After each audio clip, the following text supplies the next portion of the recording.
सोनिया गांधी ने ममता बनर्जी के सामने प्रस्ताव रख दिया है कि वो अपनी पार्टी का कांग्रेस में विलय कर दें, उनको राष्ट्रीय उपाध्यक्ष का पद दिया जाएगा और उनके भतीजे अभिषेक बनर्जी को महासचिव का पद दिया जाएगा। और ममता बनर्जी ने जवाब दिया है कि वो इस पर सोच के विचार करेंगी। सीधा मतलब उन्होंने तुरंत इनकार नहीं किया, क्योंकि उनकी पार्टी और उनकी पूरी राजनीति बुरी तरह संकट में फंसी हुई है। उनके लिए बचने का एक ही रास्ता दिखाई पड़ रहा है कि वो कांग्रेस के साथ कांग्रेस में मिल जाएं। उसके बाद जिस तरीके से भाजपा उनको नष्ट करने पर आमादा है, वो सब उस प्रक्रिया पर रोक लग जाएगी, क्योंकि कांग्रेस मिल जाने पर उस तरह से कम उनका जो संसदीय दल है उसमें स्प्लिट करना तो तकरीबन नामुमकिन हो जाएगा, और उस पर छोड़ के जाने वालों को भी 2 बार सोचना पड़ेगा कि उनकी संसद सदस्यता जा सकती है। अबे जी, ये बात जो है, जिस दिन 4 मई को जब ये रिजल्ट आए चुनाव के, तो हम और आशुतोष जी, हम लोग एक चैनल पे थे, राष्ट्रीय चैनल पे थे। तो वहां जब ये ममता बनर्जी की हार की बात हुई और ये लोगों ने कहना शुरू किया, खास करके जो दूसरे जो हमारे पत्रकार मित्र हैं, कि अब उनकी पार्टी बचेगी नहीं, उनकी पार्टी जो है उनके इतने सांसद बीजेपी में चले जाएंगे, पूरा होने लगा। तो उसमें हमने और आशुतोष दोनों ने इस बात को कहा कि ममता बनर्जी के सामने एक ही विकल्प है अपनी पार्टी को बचाने का, कि वो अपना विलय कांग्रेस में कर लें और मूल उसमें लौट आए। उसके बाद फिर बात आई गई हो गई। फिर मैंने थोड़ा सा अपने कुछ राजनीतिक मित्रों से बात की, जो खासकर कांग्रेस में और दोनों तरफ, तो मुझे कुछ लगा कि उधर से भी इस तरह की एक इच्छा है। और वो फिर जब मैंने कुछ पुष्टि हुई तो मैंने अपने पिछले डिस्कशन में उस बात का जिक्र किया, और मैंने वो भी जिक्र किया शरद पवार के साथ कैसे 2019 के बाद राहुल गांधी की मीटिंगें हुई थी।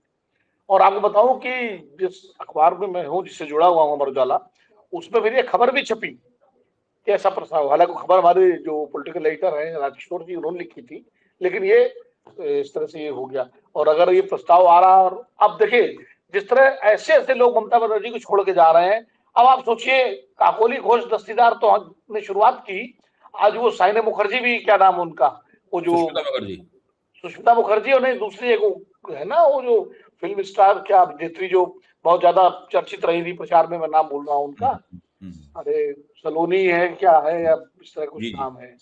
तो ऐसे ऐसे लोग जिन्होंने, याद करिए कि बीजेपी पे कितने हमले किए थे चुनाव दौरान, अब वो भी चल रही।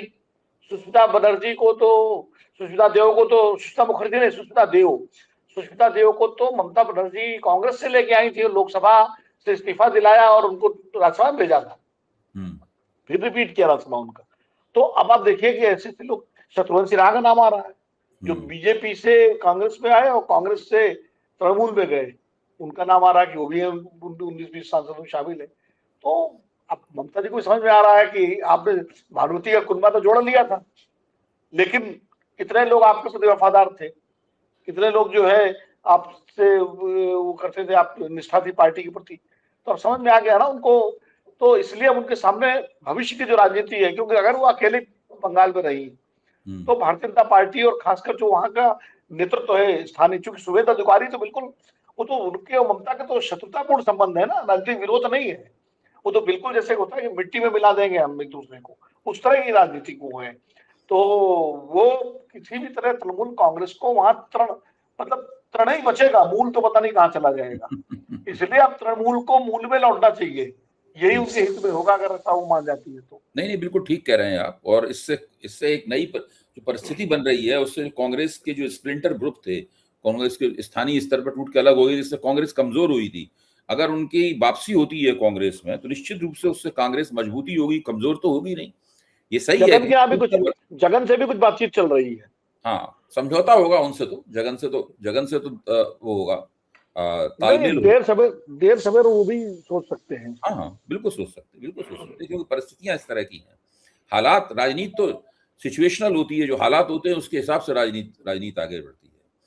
तो आज की हमारी चर्चा का मुख्य विषय ये है कि जब नरेंद्र मोदी और भारतीय जनता पार्टी और मीडिया मिलकर एक जश्न मोदी बना रहा है सारे देश में, और वो जश्न मोदी ये है, मोदी बेमिसाल जश्न मोदी, क्योंकि उन्होंने जवाहरलाल नेहरू का सत्ता में रहने का रिकॉर्ड तोड़ दिया, और उनकी तारीफों के पुल बांधे जा रहे हैं। अखबारों में पूर्व प्रधानमंत्रियों, पूर्व मुख्यमंत्रियों वगैरह के लेख प्रकाशित हो रहे हैं, जो कि एनडीए से जुड़े हुए हैं। इस माहौल में कांग्रेस ने एक 75 पेज का एक दस्तावेज जारी किया है। आपको हाँ, तो कांग्रेस ने एक 75 पेज की पुस्तिका जारी की है इस माहौल में, जी। जिसमें नरेंद्र मोदी के पिछले 2 साल का, तीसरा कार्यकाल उनका शुरू हुआ, 2 साल के शासनकाल की सुव्यवस्थित आंकड़ों और तथ्यात्मक रूप से उसकी आलोचना की गई है। और उसका शीर्षक है प्रचार बनाम हिसाब। एक तरफ तो आप प्रचार कर रहे हैं, लेकिन दूसरी तरफ आप जो है, आपको हिसाब भी देना होगा। मुख्य मांग वही है जिसे कहते हैं उत्तरदायी एक उत्तरदायी सरकार होनी चाहिए। और मोदी सरकार किसी भी किस्म की जवाबदेही नहीं करती है, बदले में केवल प्रचार करती है, उल्टे सीधे गलत तथ्य प्रकाशित करती है और मीडिया उसका उसमें साथ देता है। तो कांग्रेस ने इसका खंडन करते हुए मेरे ख्याल से काफी दिनों के बाद में एक तथ्यात्मक, एक तरह से मोदी सरकार के पिछले 2 वर्ष के कार्यकाल कामकाज के ऊपर एक तरह का श्वेत पत्र है, विस्तृत है, और जो भी उसको पढ़ेगा उसको समझ में आता है कि सरकार का पोल खाता क्या है। विनोद जी। नहीं, देखिए, भारतीय जनता पार्टी और मोदी सरकार और तमाम सारे क्या कहते हैं मीडिया चैनल्स, सब ने आज 10 जून है उसको जो एक तरह से उत्सव के रूप में सेलिब्रेट किया। भाजपा तो पिछले लगभग 1 हफ्ते से इसका समारोह कर रही है, कई स्तर पर जो है, मीडिया के साथ, पत्रकारों के साथ, पार्टी के साथ, एलाइज के साथ, सबके साथ जो है वो हो रहा है, संवाद हो रहा है। और जो उनके 12 साल की जो उपलब्धियां हैं, जो जिनको वो अपनी उपलब्धियां मानते हैं, उसका वो उन्होंने पूरा प्रचार किया है। आंकड़ेवार भाजपा अध्यक्ष नितिन नवीन जो है वो संबोधित कर रहे हैं, इन सारी उपलब्धियों को गिना रहे हैं। कुल मिलाकर के भाजपा उसको, उसमें 2 चीजें एक साथ जुड़ गई हैं। एक तो 12 साल की उनकी पूरी अपनी उपलब्धियां, और प्रधानमंत्री नरेंद्र मोदी का नेहरू जी के एक दिन ज्यादा होना, निर्वाचित प्रधानमंत्री के रूप में। एक नया शब्द कॉइन किया है भारतीय जनता पार्टी ने, निर्वाचित प्रधानमंत्री। अब निर्वाचित प्रधानमंत्री कैसा है भाई? प्रधानमंत्री तो भारत में कभी सीधे जनता से निर्वाचित होता नहीं है। प्रधानमंत्री तो चयनित होता है, जिसको सांसद चयन करते हैं। माना ही जाता है ना कि जो भी पार्टी बहुमत पाती है, वो फिर उसका संसदीय दल या विधायक दल मुख्यमंत्री और प्रधानमंत्री का चुनता है नेता। हमारे यहाँ राष्ट्रपति प्रणाली तो है नहीं, तो अब लेकिन उन्होंने निर्वाचित, उन्होंने एक तकनीकी इसमें निकाला कि भाई 1952 में जब पहले आम चुनाव के नतीजे आए, उसके बाद जब नेहरू जी प्रधानमंत्री बने, और तब से लेके और 64 तक जब उनकी मृत्यु हुई, वो समय कालखंड 12 कितने हजार कुछ दिन का है। और मोदी जी 2014 में बने, उससे लेके अब तक का, उसमें मोदी जी आगे निकल गए। तो एक तरह से Modi ji long serving prime minister हो गए, निर्वाचित, इलेक्टेड प्राइम मिनिस्टर। तो 47 से लेके 52 का जो 5 साल है, उसको भारतीय जनता पार्टी ने निर्वाचित नहीं माना। उसको उन्होंने माना कि ये तो मतलब सिलेक्टेड टाइप था, और गांधी जी ने बना दिया था उनको। लेकिन शायद भूल गए लोग कि संविधान सभा का चुनाव हुआ था, और संविधान सभा के चुनाव में नेहरू जी भी चुने गए थे, सरदार पटेल भी चुने गए थे, बाबू राजेंद्र प्रसाद जी भी चुने गए थे, मौलाना आजाद भी चुने गए थे, डॉक्टर अम्बेडकर भी उसमें सारे, और संविधान सभा भी बाकायदा चुन करके आई। और दूसरे जो भारतीय जनता पार्टी के स्वघोषित हीरो हैं सरदार पटेल, वो तो इसका मतलब वो भारत के निर्वाचित गृह मंत्री नहीं थे ना, वो भी उसमें मंत्री थे, सरदार पटेल भी मंत्री थे उस कैबिनेट में। तो उस कालखंड को अगर आप माइनस कर देंगे खाली ये कि बताने के लिए कि नेहरू जी से आगे निकल गए, तो फिर ये एक विसंगति पैदा हो जाएगी कि आप सरदार पटेल, श्याम प्रसाद मुखर्जी और तमाम सारे, डॉक्टर अम्बेडकर, मौलाना आजाद, ये सारे लोगों को आप क्या क्या मानेंगे। दूसरा ये है कि संविधान सभा का भी तो चुनाव हुआ था ना। बिल्कुल। तो संविधान सभा अगर चुनी गई है तो वो इलेक्टेड, उसने फिर जवाहरलाल नेहरू को प्रधानमंत्री बनाया, चुना। गांधी जी तो पहले चुना था। तो ये सब चीजें हैं। और सबसे बड़ी बात ये, आज एक हमारे आपके मित्र हैं पत्रकार में विनोद शर्मा जी, हिंदुस्तान टाइम्स वाले, उन्होंने आज उसमें एक नई चीज जोड़ दी। उन्होंने कहा ये सही है कि 1952 से 1964 तक नेहरू जी प्रधानमंत्री रहे, और मोदी जी का एक दिन ज्यादा हो गया है, लेकिन नेहरू जी की जब मृत्यु हुई तो 74 साल के थे, और मोदी जी 75 साल के हो गए। और दूसरा, नेहरू जी का निधन, मतलब वो कार्यकाल उनका खत्म नहीं हुआ था, वो अपने कार्यकाल के बीच में ही उनका निधन हो गया। अगर मान लीजिए वो पूरा कार्यकाल करते 67 तक का, तो उसमें 3 साल और जुड़ते।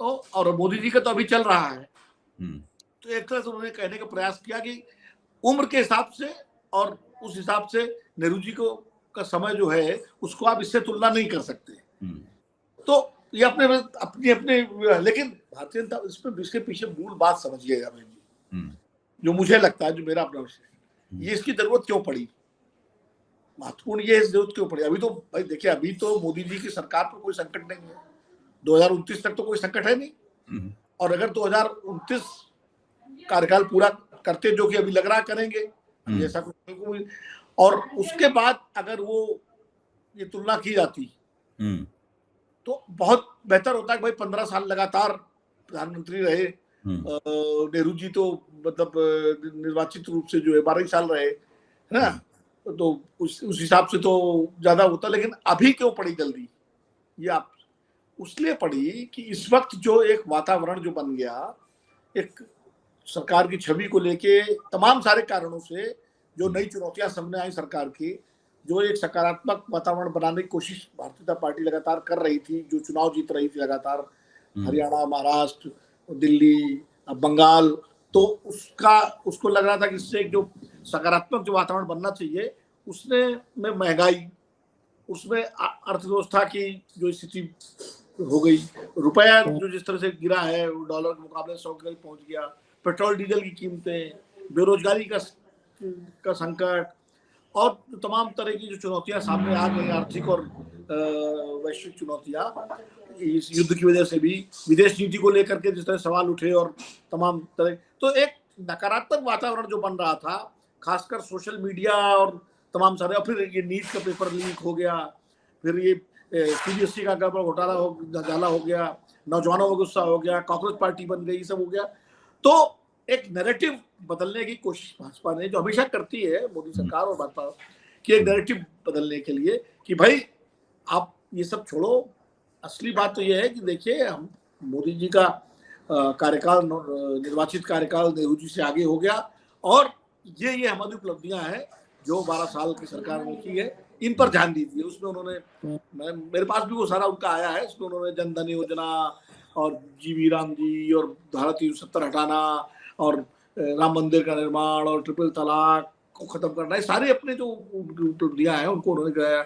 दिलचस्प बात यह है जी, उसमें नोटबंदी का जिक्र नहीं है। अच्छा, नोटबंदी का जिक्र नहीं है, कभी भी किसी भी उपलब्धि में नोटबंदी का जिक्र नहीं होता है, लगातार जो है। और चीज और भी है कि एक तो ये उसका मूल कारण मैं ये समझता हूँ कि इस वातावरण को अपने पक्ष में कैसे मोड़ा जाए और लोगों का जो है जो नैरेटिव है उसको बदला जाए। मुझे लगता है कि शायद कांग्रेस ने उसका जवाब दिया है, जो डॉक्यूमेंट जारी किया, इसकी चर्चा आप कर रहे बने,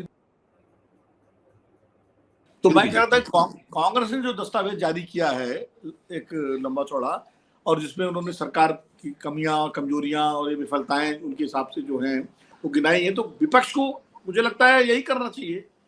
कोई भी अगर आज कांग्रेस, मुझे याद है जब मनमोहन सिंह सरकार के 10 साल हुए थे और कांग्रेस ने अपना एक वो जारी किया था, क्या कहते हैं, रिपोर्ट कार्ड, हम लोग उस कार्यक्रम में थे, प्रधानमंत्री निवास पे हुआ था, तो उसके बाद भारतीय जनता पार्टी ने पूरा उसका रिबटल दिया था, और यूपीए के टाइम में जब भी उनका रिपोर्ट कार्ड जारी होता था उसका रिबटल बीजेपी देती थी, तो वो रिबटल कांग्रेस ने भी दिया है, और वो अपना, कांग्रेस चाहेगी कि भाई अपना नैरेटिव बनाए, क्योंकि इस वक्त जो विपक्ष का जो मामला है, वो अलग बात है कि बंगाल का चुनाव हारने के बाद क्षेत्रीय पार्टियां हैं वो काफी, उनका जो जोश है वो कमजोर हुआ है, ठंडा हुआ है, और अभी इंडिया गठबंधन की बैठक में भी ये बात सामने आई थी। लेकिन कांग्रेस की रणनीति ये है कि वो अपना नैरेटिव जो उसका बन रहा है उसको कमजोर ना होने दे। वो नैरेटिव क्या बन रहा है, केरल में सरकार उन्होंने बना ली, 102 के आसपास विधायक जुटा के, तमिलनाडु में शामिल हो गए वो, यानी दक्षिण के 5 में से 4 राज्यों में सत्ता में है, एक राज्य में आंशिक रूप से, बाकी 3 राज्यों में पूर्ण रूप से। तो वो जो एक नैरेटिव बन रहा है कांग्रेस का। और दूसरा, जो राहुल गांधी ने जिस तरह से नीट को लेके सरकार पर एकदम जबरदस्त हल्ला बोला हुआ है, और धर्मेंद्र प्रधान की इस्तीफे की मांग कर रहे हैं, और एनएसयूआई के लोग जिस तरह देश के तमाम शहरों में उनके जोरदार प्रदर्शन हुए, जो भले मुख्य धारा की मीडिया में उसका कवर न हुआ हो, लेकिन सोशल मीडिया और में सब जगह है कि बड़ी संख्या में, हजारों की संख्या में जगह जगह जो है, कहीं 10,000, कहीं 5,000, कहीं 15,000 के जो भी उनकी स्ट्रेंथ है, हरियाणा में, बंगलौर में, हैदराबाद में, इधर आपका जो है महाराष्ट्र में, राजस्थान में, जहां जहां उन्होंने जो प्रदर्शन किया उससे एक वातावरण जो बन रहा है, और खासकर महंगाई वगैरह को लेकर जिस तरह कांग्रेस आक्रामक हुई है, तो वो उस नैरेटिव को कांग्रेस कमजोर नहीं होने देना चाहती है। इसीलिए उसने रिबटल तुरंत दिया है कि भैया आपकी तरफ से ये है तो हमारी तरफ से ये है। और ये मुझे लगता है लोकतंत्र में ठीक है, सरकार अपने दावे करे उपलब्धियों के और विपक्ष अपने हिसाब से उनकी पड़ताल करे।